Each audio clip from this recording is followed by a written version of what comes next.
Hey people, it's me Jeffro, and a conversation that I picked up between my mom and her friends, and I was listening there, part of the conversation as well. Uh, what happened is that we're talking about trust issues, how each of us had our own struggles, and of course, my mom and her friend would have more struggles than I have, and so what happened in that conversation was how my mom explained the situation that she has gone through uh, from the time that she graduated to the time she got married, had a kid, lost a job, and so forth.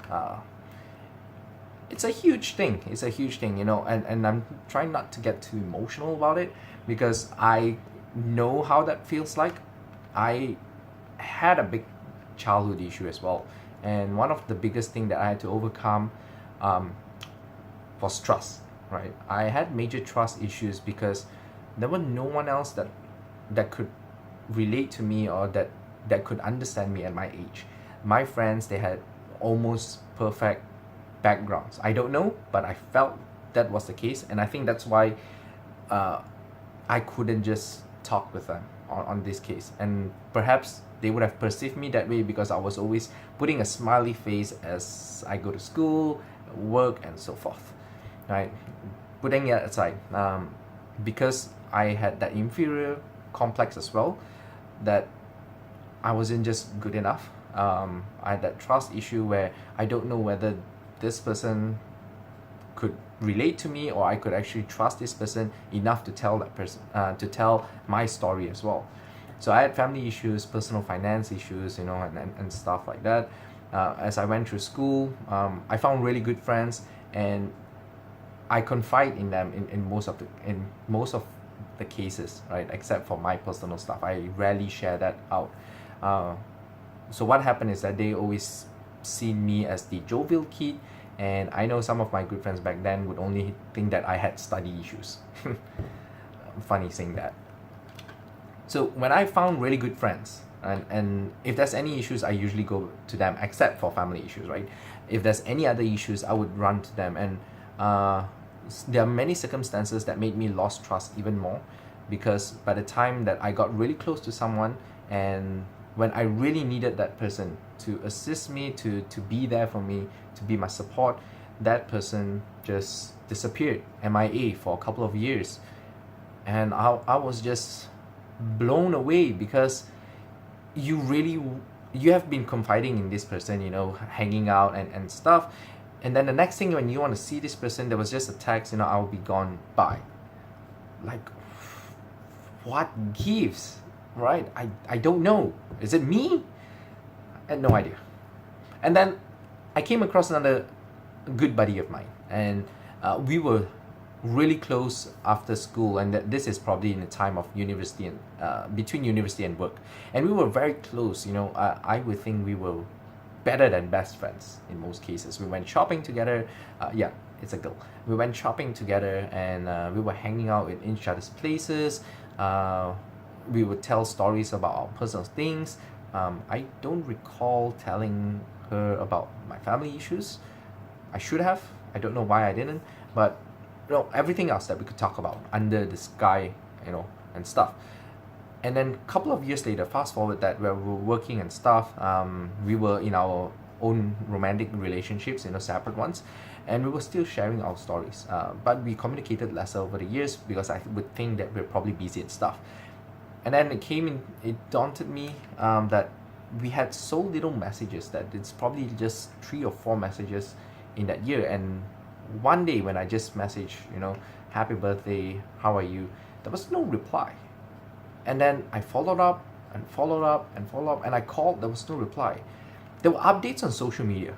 There were updates everywhere else except replies to me. And I don't know for the life of me what has happened.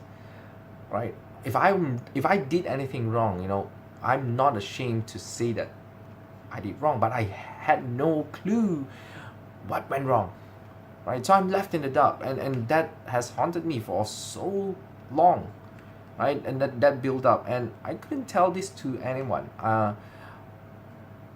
And because I had no trust in people, I don't know who I can rely on, because they could disappear anytime, right?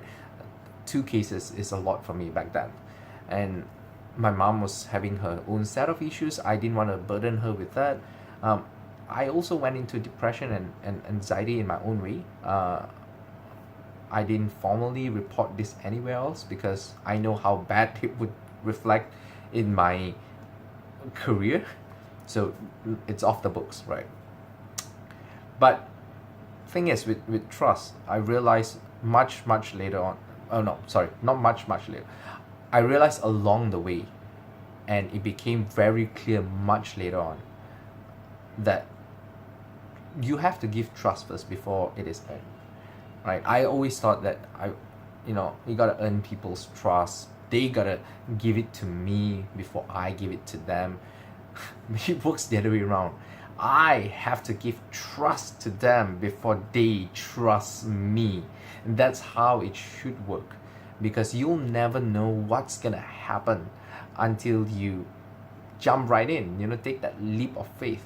And I talk about this as well because one of the great reminders and why I went into this was by watching anime, which had reminded me over and over again. It's just that, it's probably maturity, I guess, when it hits you, when you're in that situation and you realize that it has to happen.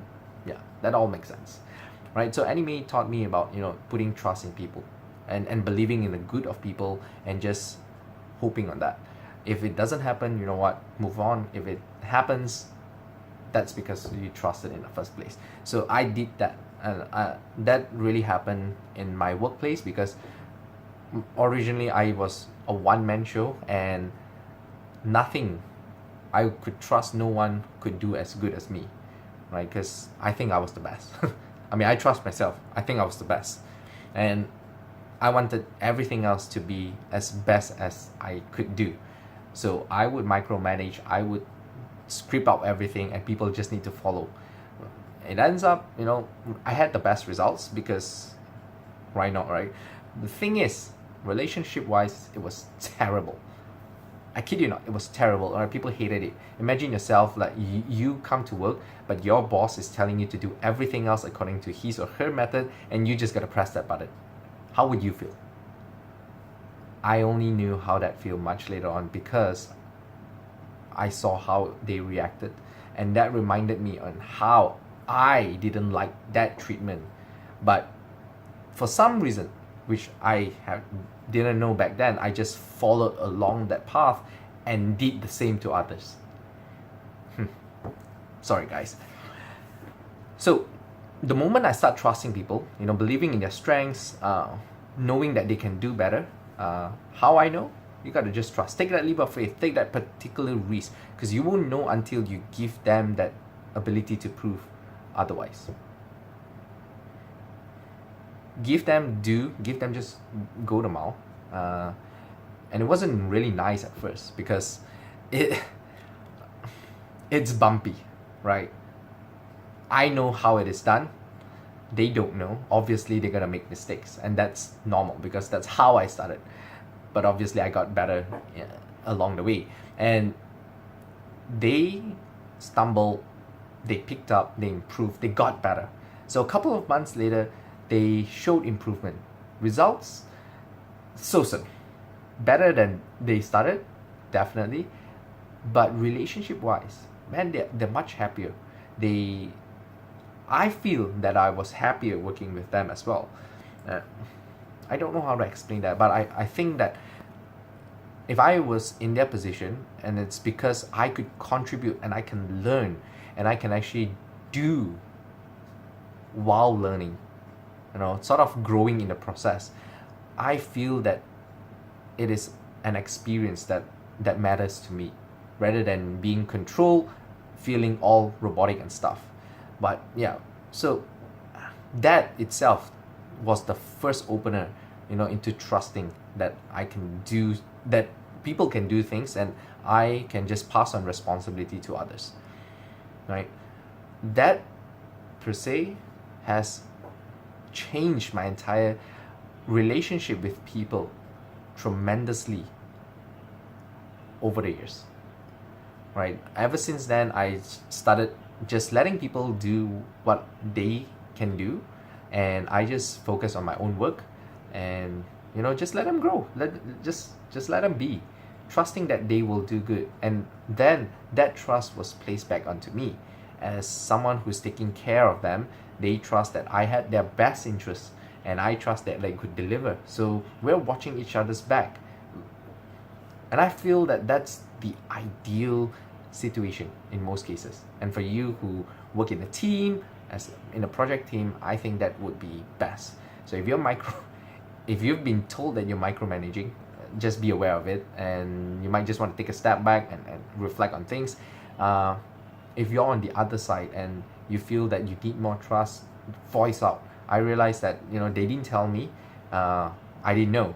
It had to come around and people telling me that. So it felt very painful because it didn't come from my team, it came from external party, right?